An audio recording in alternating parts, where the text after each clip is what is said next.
everyone, and welcome back to Tale Inferno. It's time to jump into another throwback book review, turning our attention to one of the most, if not the most, difficult book I have read. Originally titled Cien Años de Soledad, Gabriel García Márquez's book 100 Years of Solitude is a book I picked up as part of one of my university subjects to read, analyze, and produce a literary analysis essay on. And look, before I get into it, I know, please excuse the condition that this book is in. I believe there was an unfortunate accident on a train that involved a sudden stop and someone falling over, me, resulting in the front page being torn.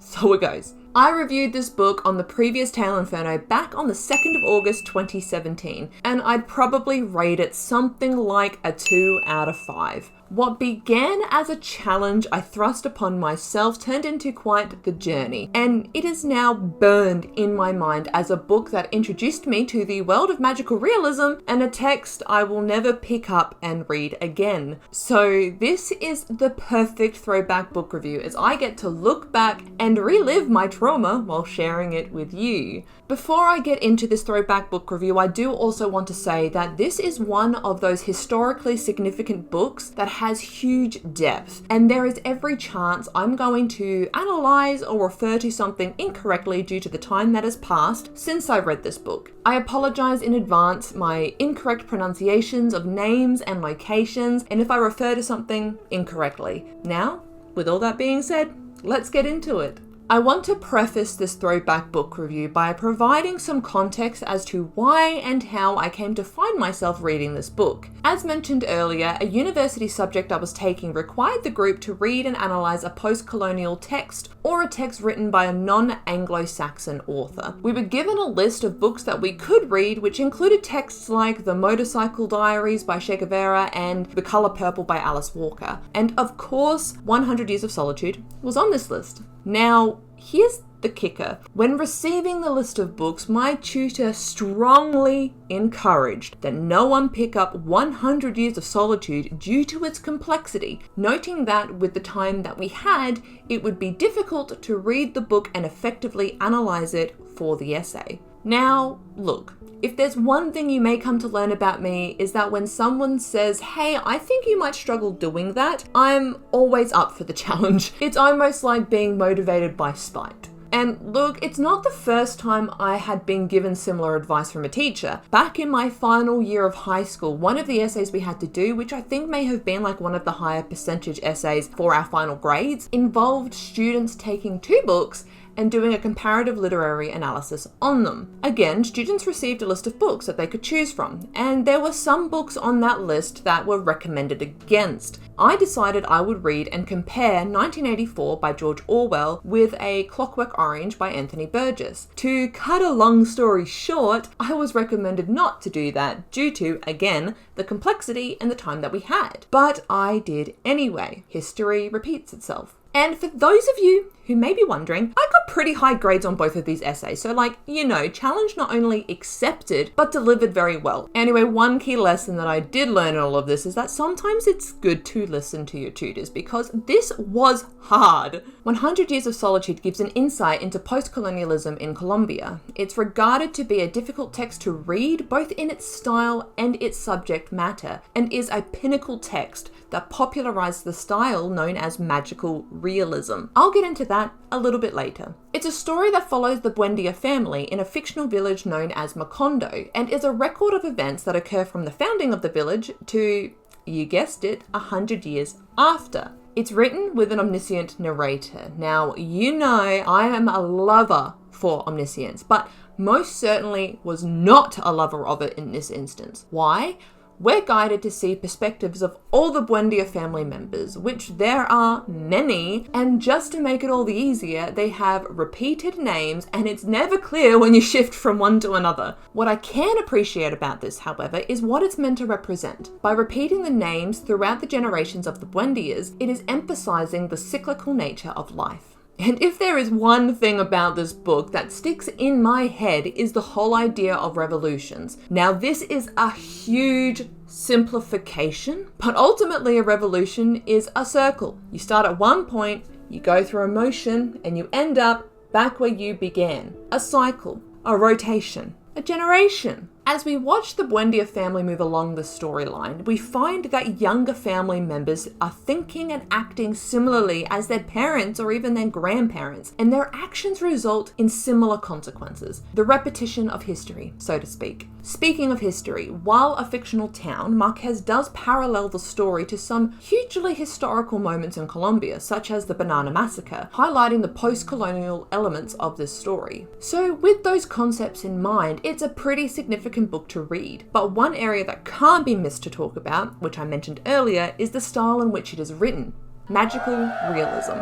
Magical realism is this middle ground between the real and the fantastical. It distinguishes the us versus them in the story, or as some analysts call it, the first world and the third world. It takes something that we may classify as normal, say ice for example, the frozen liquid, not the silly shenanigans happening in the US at the moment, as something that is classified or viewed as an extraordinary invention and will be described in a whole lot of detail as such. Then in contrast, we have a whole scene where someone just floats off with the washing and disappears forever, and it's framed as the most normal thing, and there's not a whole lot of information given about it in the story, in the scene. It just happens and everyone just accepts it. It's through this that the reader sees the significance of colonialism. The people of Macondo only know what they themselves have experienced, so when foreigners come along with their ice and the like, it's extraordinary and it's different, and therefore it's magical in their eyes. It is this separation from the familiar that can cause some difficulty in reading this text. It's not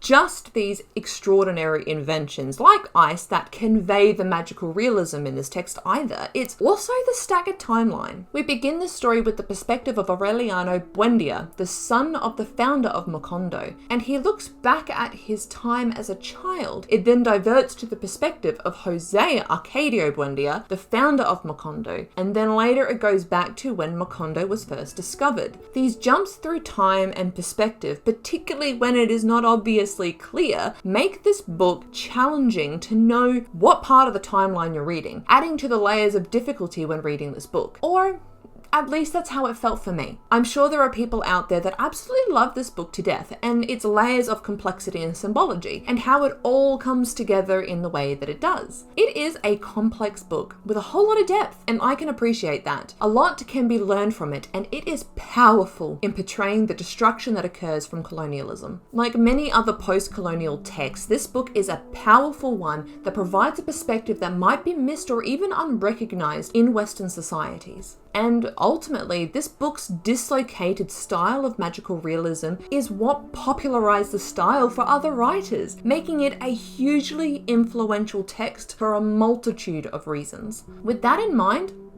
what did I like? Look, I've rated this book a 2 out of 5 for a reason. It's not a book I'm jumping up and down about with excitement for people to read it. Did I enjoy it?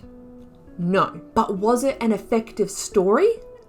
Absolutely. 100 Years of Solitude enlightened me to the style of magical realism, a style I have never been exposed to before, or at least if I have, and it is highly possible that I have forgotten that I have been exposed to it, but nonetheless, if I have, I've not experienced it in a way like this. I can also appreciate the techniques used in this text, as well as the themes, the symbolism, and what the book represents. Reading a story of 100 years of one family where names, actions, and decisions are repeated was a way of truly emphasizing how history is so easily repeated. And honestly, while confusing at times, it was really powerful too. And look, if there is one thing I do really like about this book, it's how it depicts colonialism. I was truly in awe of the power in some of the scenes, and the subtleness of the progress of change and destruction shifting to an all-consuming wave was pretty impressive. However, what didn't I like? It would be very easy for me to sit here and just say that I just didn't like it, but there's a bit more to it than that. Yes, this book is challenging, but I can find a lot of joy in challenge. The story and its themes are challenging, but they are supposed to be, and that's not what I didn't like. The main reason I didn't like this book, and what was the most challenging thing about it, was the structure of how it was written. We're talking about a book where a single paragraph can last for multiple pages. Without breaks in the text, it's really overwhelming to read, particularly with the amount of information provided in each and how important it is to soak it in and understand that information. Taking the dry text and the staggered timeline and quick and sometimes unclear changes in perspective with eye-watering long paragraphs meant it was just not a great time in reading it. This could have been the most exciting and plot twisty and whatever you want to call it story, and I still would have rated it low because no one's eyes deserve to have to deal with pages and pages of one paragraph where there is no text or line breaks. Ultimately, this book will go down in history for me as the most difficult book I have ever read. This book took me around 2 or more months to read, probably more if I'm going to be honest. It requires a lot of time and focus to understand and really take in what it's trying to say. I would absolutely recommend taking your time with it because it is critically important to understand what it is trying to say, otherwise you'll miss the significance of it. If you want to give yourself a challenge, read a powerful and significant post-colonial text, or experience and learn more about the style of magical realism, then I would recommend this book. It's one of those books that even though I don't rate it highly, I think people should still take the time to read it to open their minds to the style of writing and to the way colonialism is depicted. And that draws the end and the closure of this throwback book review about 100 Years of Solitude by Gabriel García Márquez. And honestly, looking back at my old review and bringing it back to life now has really opened my eyes to the fact that it is still burned in my brain.